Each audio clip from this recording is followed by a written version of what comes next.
Hi, this is Dan Senor. Welcome to Fauda Talks. What is Fauda Talks? Over the past 5 years, since Avi and Lior started working on Fauda, we've been having a series of conversations, sometimes before live audiences, sometimes with smaller groups at my apartment in New York, sometimes just the three of us over dinner at some Tel Aviv restaurant, one of their favorites. Sometimes we broaden the conversation with other members of the cast. And we were planning to have a series of these conversations for the just released Netflix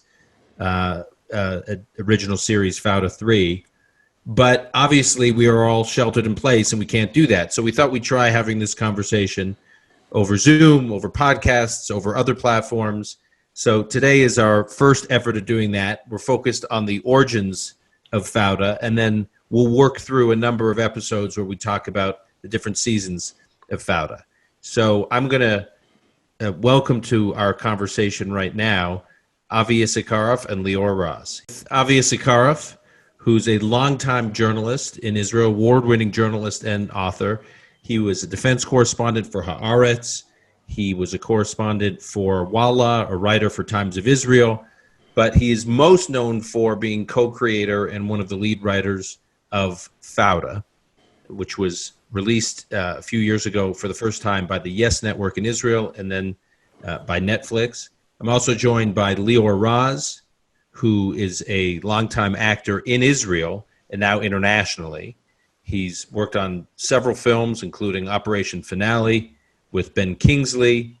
He is also a lead writer for Fauda and plays the lead role.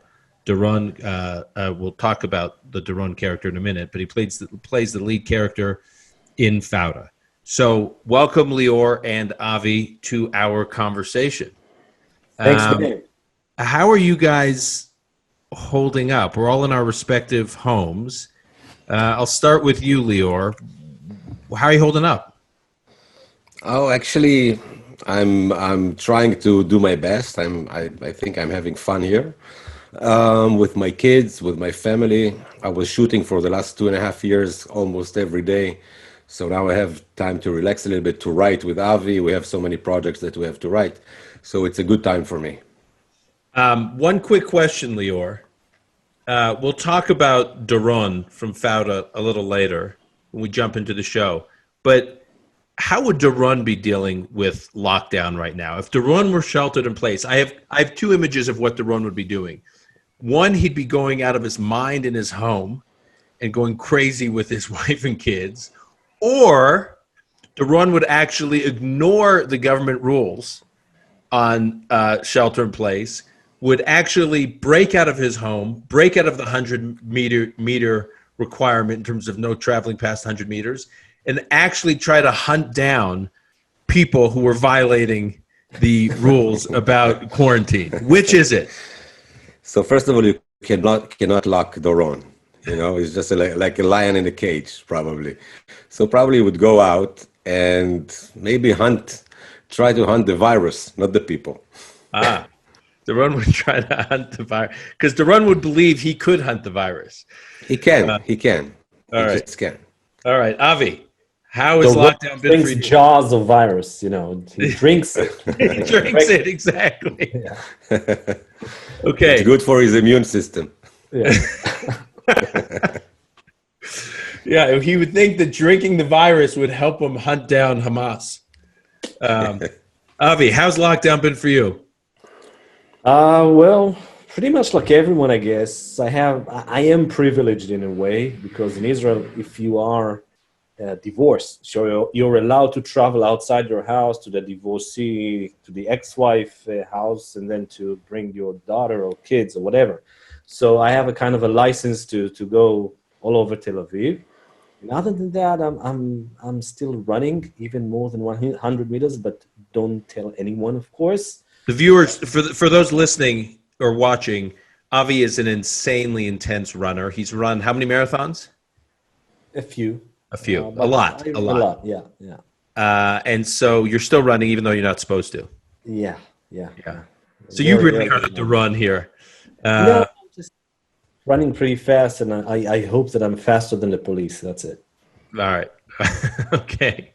So let's jump into it. As you guys may have heard, Fauda 3 was just released on Netflix. Just wanted to keep you posted. And we're going to get into the origin. So for people listening or watching this, there's no spoilers here. We're not going to talk about season 3. We're really not going to even talk about season 2. So this is just a primer. We're going to talk about the origins of the show. Lior, let me start with you. Before you guys started developing Fauda, what were you doing in life? I was an actor, but I had a production company for commercials, and I was a creative director at BBDO, a publicity company in Israel.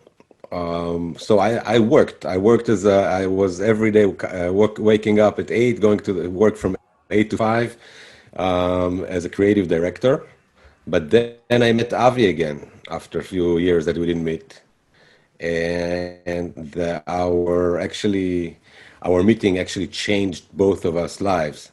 But Okay. yeah, I was working Okay. as a Now, creative just to director. be clear, because our people listening to this will not know this, you were acting in a lot of Israeli projects. You were a huge personality in Israel for this one ad campaign called Spiegler the Shark. Yeah, you remember it. I remember it Yeah, well. When I first knew you, you were Spiegler the Shark. yeah, I'm still using my email as Spiegel the Shark. Okay. Don't. Uh, yeah, don't. Yeah. Yeah, got it. Wait, before you. Okay. Anyways, Okay. All right. So you were Spiegler the Shark, and so you were an actor and you were a producer and you had a production company in Israel. Avi, what were you doing before Fauda? I was a Middle East analyst, journalist, correspondent. I started after my master's degree in Middle East studies in the Israeli Public Radio, then Haaretz newspaper, Walla, Times of Israel. I'm still doing that as an analyst, but only as a part-time job, of course, today. And around 10 years ago, I think it was 10 years ago, Leo and I met, and he had me by hello. when was it? When we were 20? Yeah, Yeah, 21. 21. Wow. Okay, so I want to get to that. By the way, Lior, don't think we're letting you off the hook on Spiegler, because if we can dig it up, I'm going to try and show a clip of Spiegler on this podcast just to let people know who and what you were before. In fact, I found a clip. I'm going to play it right now. Let's watch it. As I see it, you have a few options. First of all, you have to make some changes. Enough with this positive attitude. Like. People want to hate. Put some unlike. Don't like. Dislike. You don't like dislike? Dislike is good. All right, there you have it. Before Lior was Duran, he was Spiegler. A little less intimidating, a little more comical. Okay. I want to talk about Fauda, but before, and how you guys came up with the idea, but before we get into the show, can you explain to us, Lior, why don't you start with what is a Fauda? What is the word Fauda? Fauda, the word Fauda means chaos in Arabic.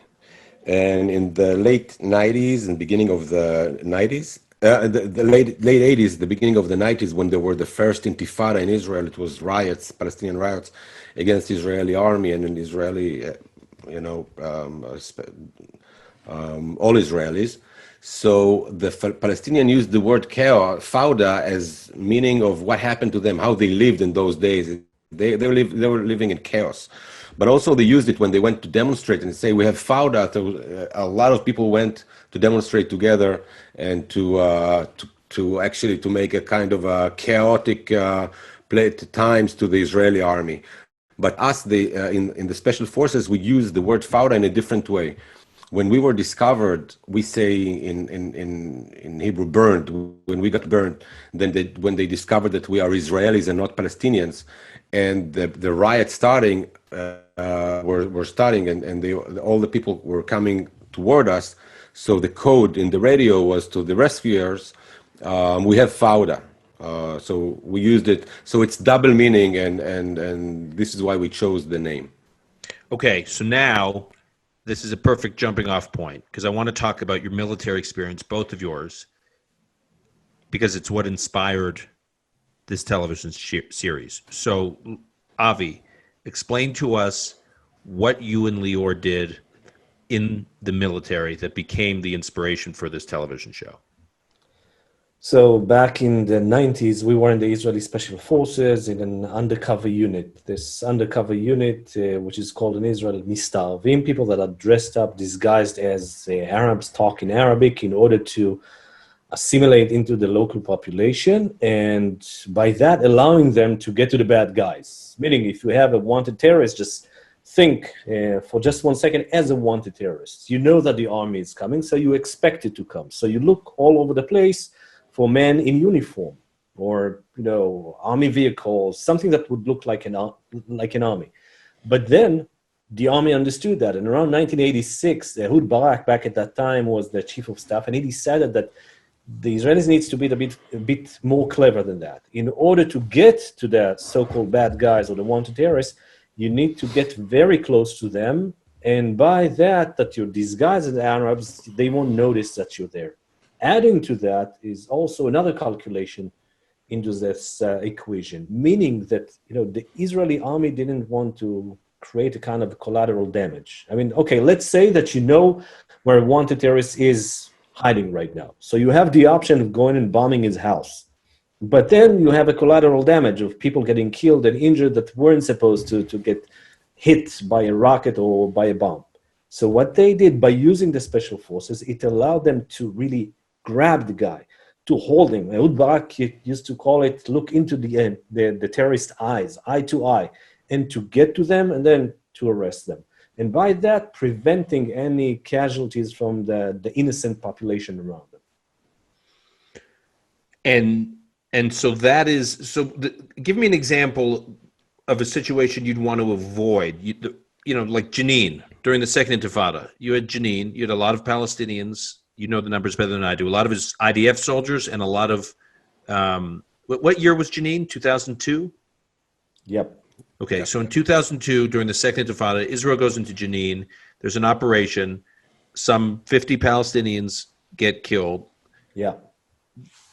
The idea, as you said, is to use these undercover units to immerse themselves in Palestinian culture, so much so that they can go in, extract the leaders of the terrorist cells, and do it in a way that doesn't involve a lot of bombs dropping and a lot of people getting killed. Yeah, more or less this is what you just described. I'll give you just one small example, okay? That is coming, of course, out of our crazy imagination. Nothing is for real. But let's say that you have a wanted terrorist that by the indication that is coming from the Israeli intelligence, he's about to leave a mosque on Friday noon, exactly at 12:15, let's say. And you get there, and there's hundreds of people coming out of this mosque. Now, if you would send the troops, if you would send the army, it might end up with tens of people getting killed, injured, etc. But if you send 2 people, 3 people, even 1, just to grab the guy, to hold a gun into his ribs and say, get into the car, and boom, that's it. In 15 seconds, you're in and out, and no one even understands what happened. Okay. So, Lior, in order to play this role in your actual military service, you've told me in the past that Israelis can be trained to do this, which is a very sensitive job in terms of the stakes are very high. You can't afford to get any syllable wrong, as you've told me in the past, in interacting in these Palestinian towns. Tell me about your own background in terms of your comfort level in the Arabic language and in the Arab culture that I think probably helped you in this role once you were in the unit. So first of all, I'll talk a little bit about my background. My father, he's from Iraq, and my mother, she's from Algeria, Arab countries. When I was young, my father used to speak in Arabic at home. Sometimes I was embarrassed because I thought, it's when your parents speaking in different language, it's kind of embarrassing. Yeah, now like something's different. Like you were the other. Yeah, Yeah, and when I remember when my friends came to my house, I was embarrassed then when we heard Arabic at home, but I was listening. My father had like Tchaikovsky in one hand, and the other hand we were listening to Farid al-Atrash or Arab singers. And when I was young, my father opened a nursery, and in his nursery, all the workers they were from Jericho, from Jerusalem, East Jerusalem, so they didn't speak Hebrew. And for me as a kid, every day after school, I went to help my father, and they were actually my playmates. And every day after school, but they didn't know Hebrew, so I had to learn Arabic, not in a very sophisticated way, but I was learning basic Arabic, and this was the background for me. But I think also I love acting, and I think to be an undercover soldier, you have to be an amazing actor. You have to be, they taking 18 years old kid and asking him to be better than Marlon Brando. Why? Because if Marlon Brando have a bad take, he have another take and another take and another take. But here you take a kid, 18, 19, 20 years old, and he doesn't have any other takes. You have just one take, because if your acting is bad, you can die. Friends of yours can injured or die, or the terrorist can run away because of your bad acting, and you have just one time and one take. So it's and you have to, those people who serving on those units, you have to be ice cold, because there is so many things that you have on the radio. You going with a different clothes. You are going with a different body language. You're going with a different language in a very hostile place. People are all, most of them are carrying guns, and you are just with few people inside those places, because you don't want to see so many of your troops inside. So it's kind of a scary, and you have to be very ice cold person to be in those units. Avi, where did you learn your Arabic, and did you grow up with it at all? Yeah, I think that, Leo and I, both our backgrounds are similar in a way, meaning we both grew up in Jerusalem. We both grew up into Sephardic Mizrahi families. My background, my mom's side is from Kurdistan on the border between Syria and Turkey, and my father's side from Uzbekistan, from Bukhara. My mom, my grandma, and my sister, they all speak Arabic. So if I want to chit chat or gossip with my mom about someone in the family, so we talk in Arabic till today, by the way. So I had some background. It's not that I spoke fluent. Then came the army, of course. And then after the army, I decided that I want to go and study about the Middle East. And during the studying, I learned Arabic for more than 5 years, actually. And during my bachelor, then my master's degree. So I learned how to write, to read, to talk, to speak all Arabics, if I can say. And at the end of the day, you start working in the field. And while you start working in the field and you meet people, Palestinian people, some of them were civilians, some of them were leaders, some of them were leaders of terrorist groups that you, as a former special forces guy, used to hunt or used to look for.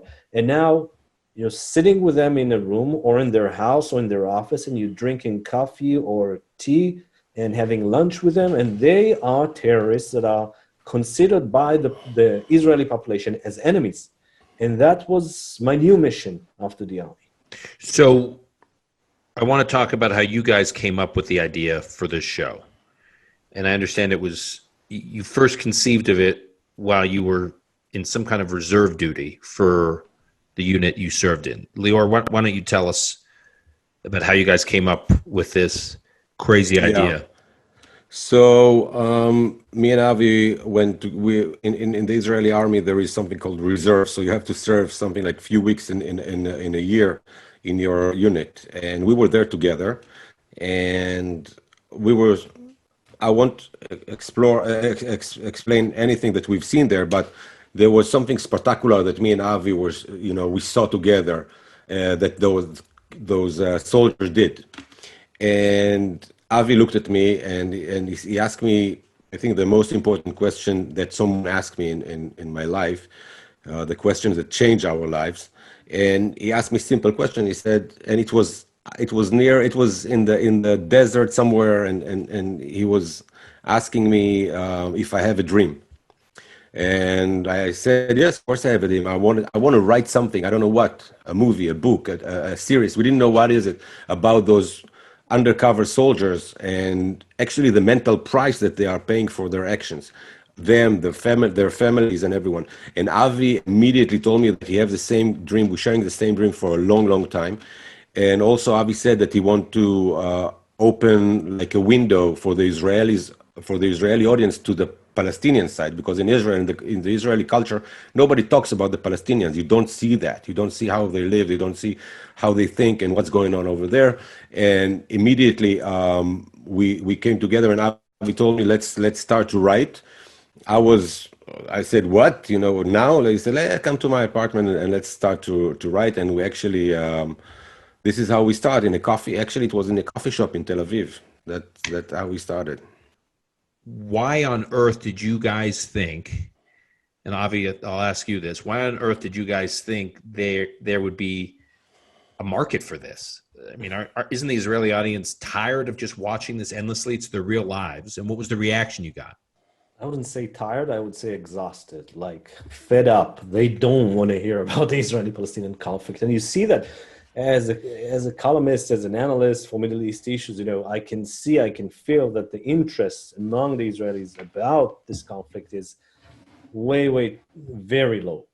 But the bottom line was that we felt that we had something very interesting. I mean, it's not, by the way, the show is not about Duvdevan, it's about an undercover unit, and we specifically didn't define which unit it is.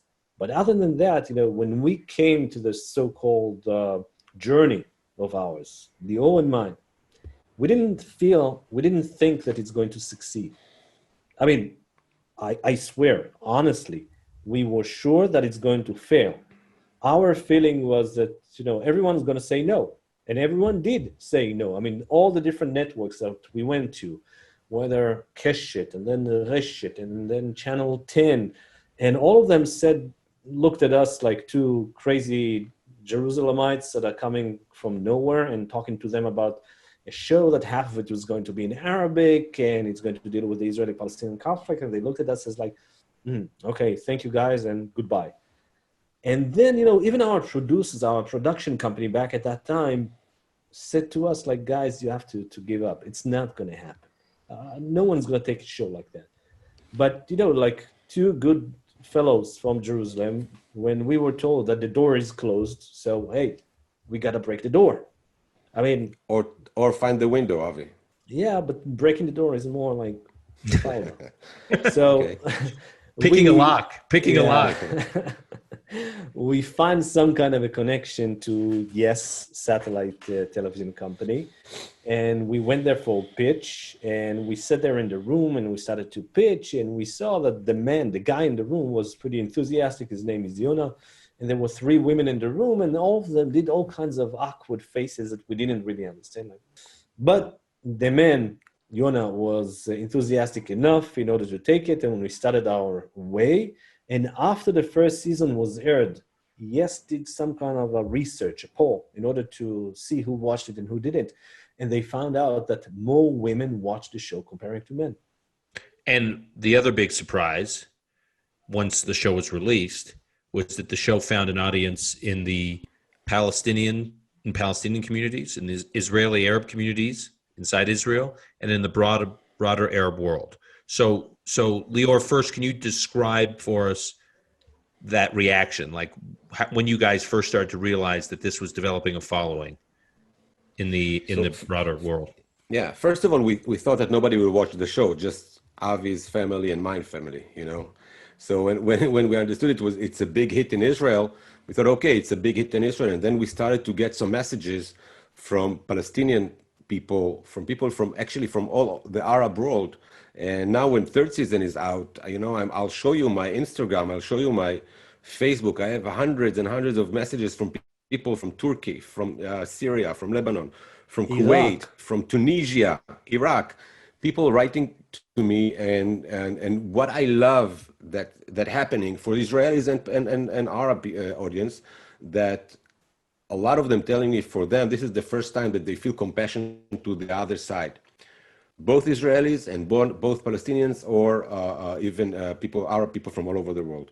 I'm sure that there are some people who don't like the show, from the Arab side, who criticize it. And it's okay because it's art, and you can't, nobody can be satisfied all the time.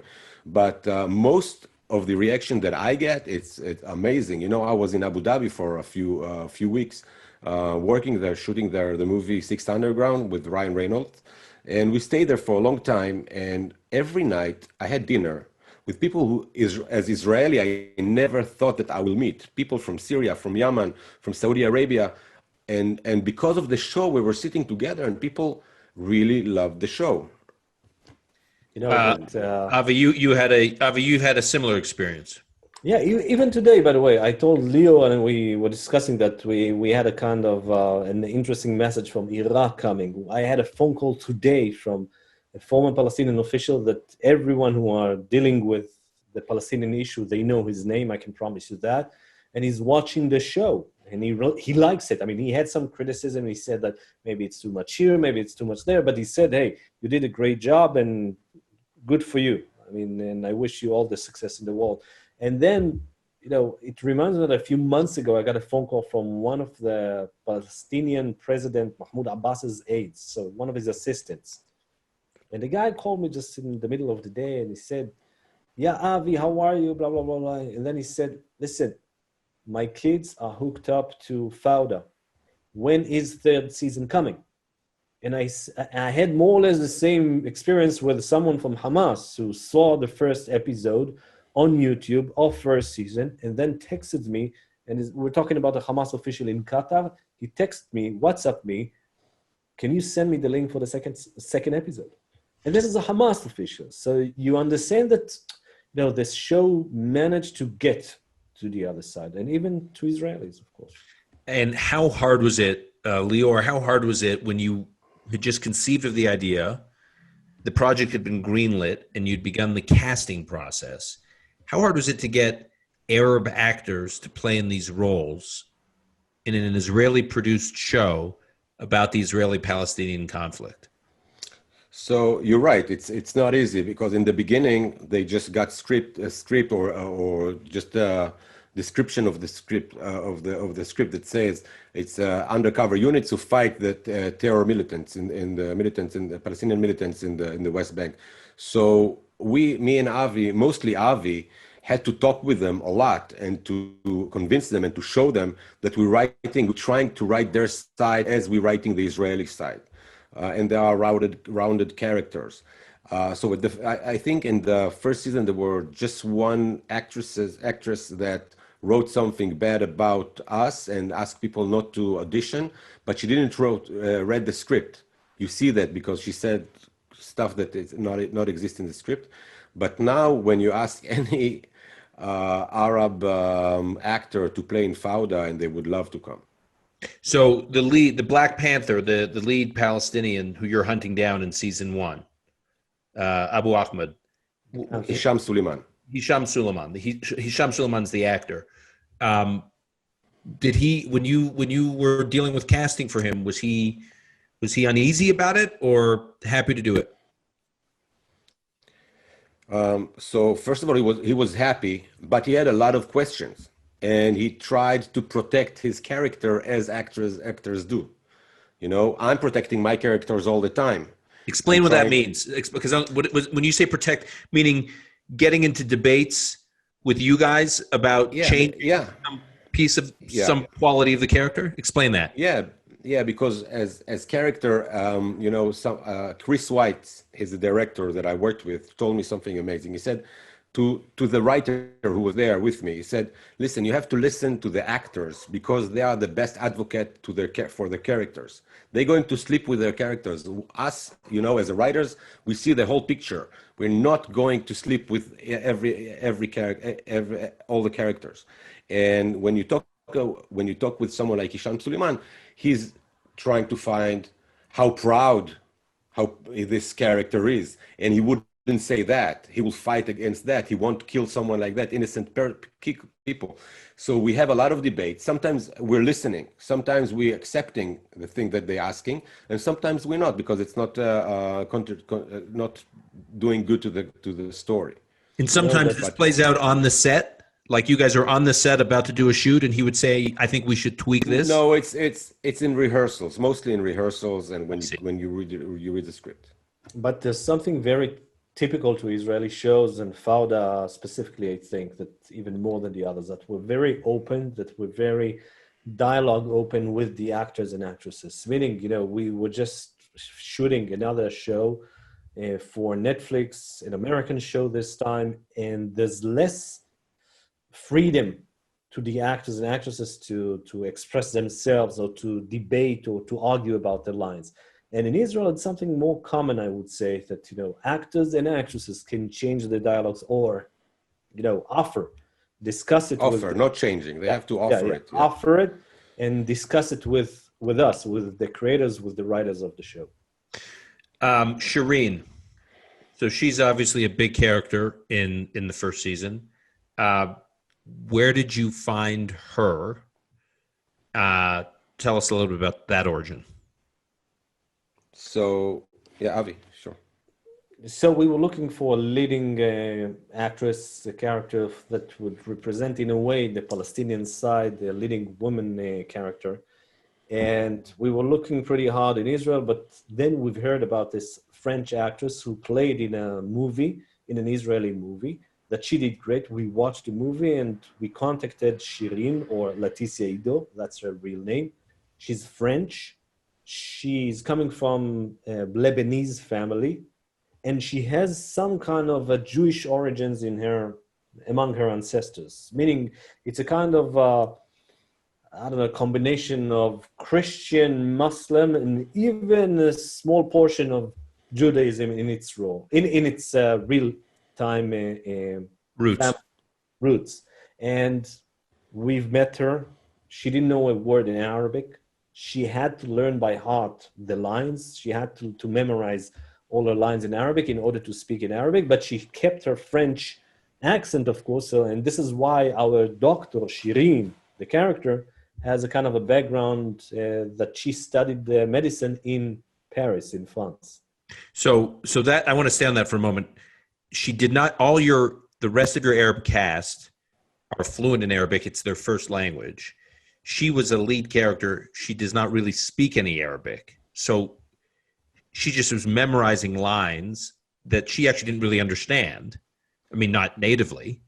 And I once was talking to Shati, who plays Walid, and he told me one of the most challenging parts about doing dialogue with the Shireen character is they couldn't really play off each other because she couldn't understand what he was saying. So she was just she knew her lines, she knew her cues, but it wasn't a natural back and forth, which makes their scenes even more impressive and dramatic because the viewer has no sense that she doesn't actually speak the language she's speaking in those scenes. But I want to tell you something about the language because most of the characters doesn't know Arabic, like Captain Ayub. Captain Ayub doesn't know a word in Arabic. Meaning the characters who play Israeli Jews. Yeah, the Israeli who plays Captain Ayub, Jewish Israeli, Itzi Cohen. He doesn't know Arabic, but he learned it by heart and phonetically. And for me as well, I didn't practice my Arabic for a long time. And when we started to shoot Fauda, I had to learn it by heart as well. I had a dialect coach. I worked with him every day, a few hours, and you have to bring your accent. The accent's supposed to be impressive and supposed to be accurate. And this is the hard job for people, for someone like me or someone like Ayub, who have to learn Arabic. But it's not just the Arabic, it's supposed to be the best accent. For me, as an undercover soldier, I had to work on my accent. I remember I was going to Avi every day because Avi's Arabic is better than mine. And I was going to him every day and saying, Avi, this is how you say it. How is my dialect? How is my dialect? And I think as the show grew, and I think my dialect got better and better as well. I remember being on the set once. I can't remember if this was for season 1 or season 2. I remember being on the set and I watched you guys work on a very hard scene, and then you had advisors there. There were like these coaches. There was someone who helped you guys with the Arabic language, just making sure you got every detail right. And I remember him saying, no, you got that syllable wrong, or no, that intonation is not how you do it. You guys have to do it again. If you want to be authentic and pure and honest and respectful, as you're saying, to the language and the culture, you need to tweak that. And I remember everyone was like, no, we have to shoot this whole scene again. But that was the level of detail and attention you guys applied to that. By the way, it's not only Arabic. It's not only the language barrier. I mean, we are supposed to show a group of undercover soldiers specializing in fighting terrorism. So I must say that, a few people on the cast were part of this unit, were undercover soldiers back in the background. But some didn't. Some had no background, no military background. So we had to teach them also how to hold the gun, how to shoot. I mean, not really shoot, but when you shoot, you get this kind of a movement in your hand. You have to know how to hold a gun. You cannot just shoot a gun like in some movies that you see people shooting a gun and you know that it's not real. We wanted to make this show real. We wanted to make it authentic. We were focusing on each and every detail. Which gun do you have? Which door do you enter? Window? How do you pass the guy right next to you? How do you talk to them? How do you kiss them? One of the things that drive our directors crazy is that we almost forced the characters, especially on the Palestinian side, where every time that they meet, they have to say the blessings of the hello, which takes like 5 minutes. And then the kissing. And the kissing takes another 5 minutes. And every time it's like, you have to show the kissing. It's great. It's beautiful. It's authentic. Okay. So you mentioned, Lior, you mentioned Captain Ayub. I just want to spend a minute on Captain Ayub because he is not only one of my favorite characters in the show, he's one of my favorite characters in life. I find when I talk to people about Fauda, they fixate on Captain Ayub. Now, it especially resonates. Dan, this is what you told me. No. Doron is also one of my favorite characters. Okay, thank you, Dan. Sorry, we'll talk about it later. That should go without saying. Doron is one of my favorite characters in life. But Itzik, Captain Ayub has a special place, and the reason he has a special place is I have young children, and I constantly find myself juggling between doing what I think is important work and having it be interrupted by phone calls and text messages about how to help my kids get to their after-school activity, how to help them prepare for dinner, help them with some homework question. And it takes the seriousness of what I'm doing and actually makes it sound ludicrous. Now, the seriousness of what I do pales in comparison to the seriousness of what an Israeli intelligence handler does. So first of all, tell us what the Captain Ayub character is, what the role of the handler is. So first of all, many people ask me about it, about what he really do. And he's a handler of the Israeli Shin Bet. He's supposed to go and know every person in the village that he's responsible on. He have to recruit assets.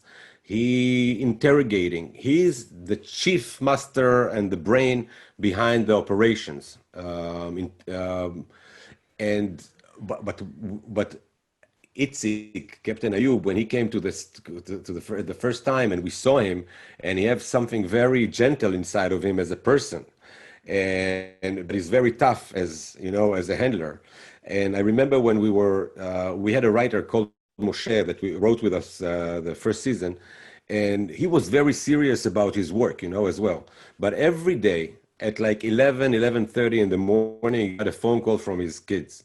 And he was holding everything. It was like 5 people in the room, and he was like, just a minute, hold on. And then he was picking the phone and said, yeah, baby, yes, just take the schnitzel, put it in the microwave, but don't burn it. And then no ketchup, maybe mayo, just ketchup. We love you, I love you, call me if you need anything. And paprika, just put paprika, a little paprika and more. And we were laughing all the time, and we said, this is a great character, and let's implement it into the Ayub character. And this is what makes him so charming. Yeah, it's fantastic. Avi, tell us about, so summer of 2014, you're shooting the show. Bad timing. It's the middle of a war in Gaza, a war that was catalyzed or sparked by the kidnapping of the 3 Israeli boys.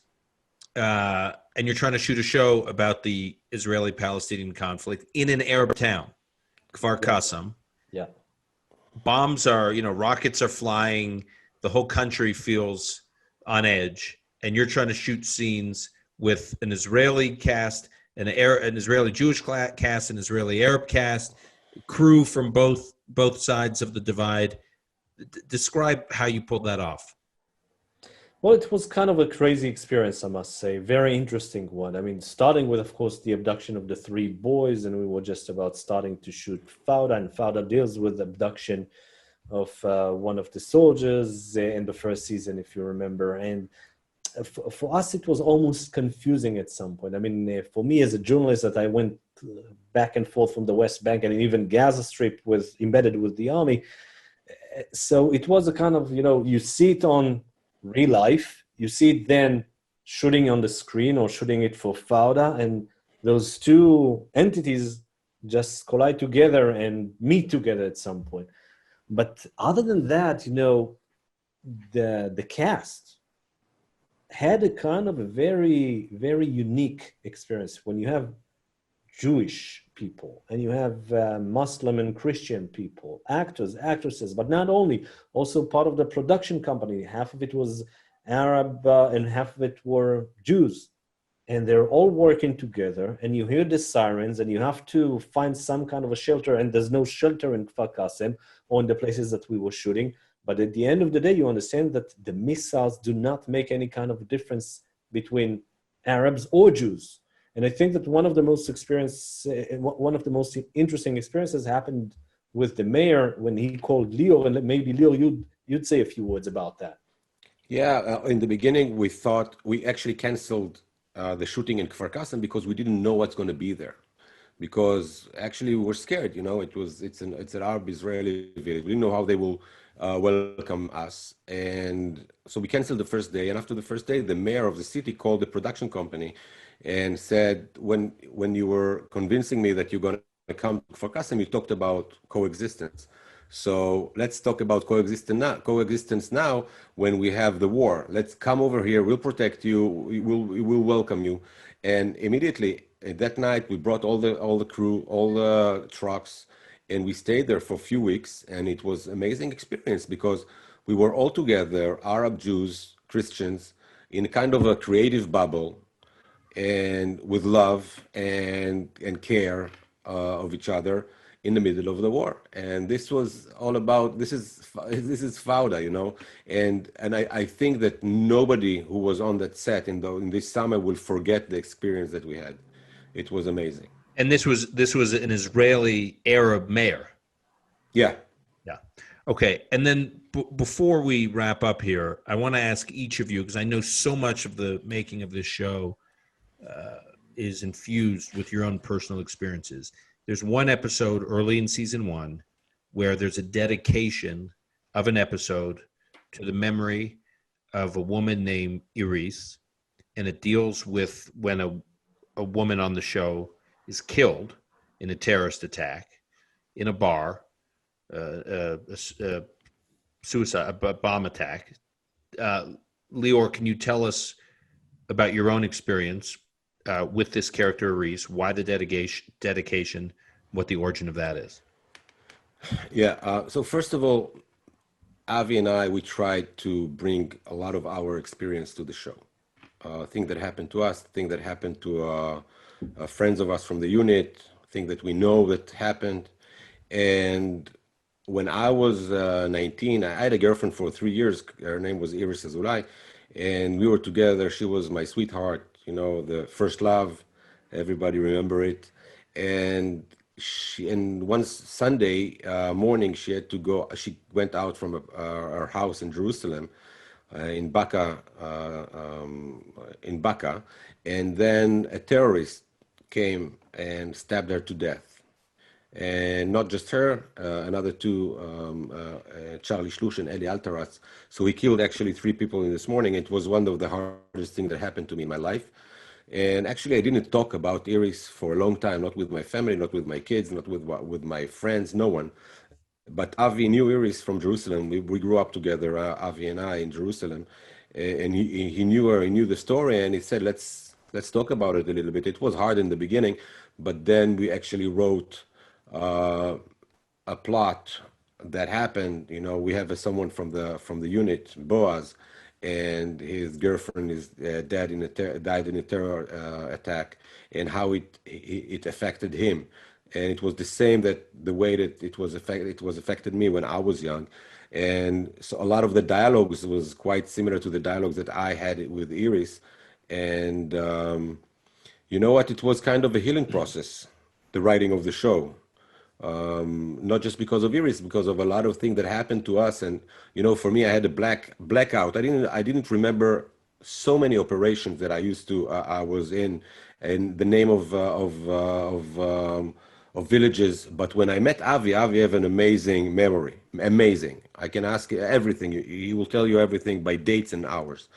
And he reminded me things that I forgot about my experience in the army. So it was kind of a healing process for both of us, I think, to write the show, and for me actually to act in the show. It was a great experience. Avi, you were, and I'll let you tell the story because I know there's some detail that you can't share, but you, when you were serving in this unit, were shot in Hebron. Mm-hmm. Can you tell us a little bit about that experience? Now, you may argue that that's a typical experience for the people who serve in these units, but if you're comfortable, tell us a little bit about it. Well, just a kind of a battle, an encounter with Hamas people. And the thing is that the same night I went to the hospital, I spent a few days over there, then 2 months in a vacation. But the four terrorists that were involved in the battle were killed. And one of them, and I'm not going to mention his name now, but his name is mentioned in Fauda in the first season.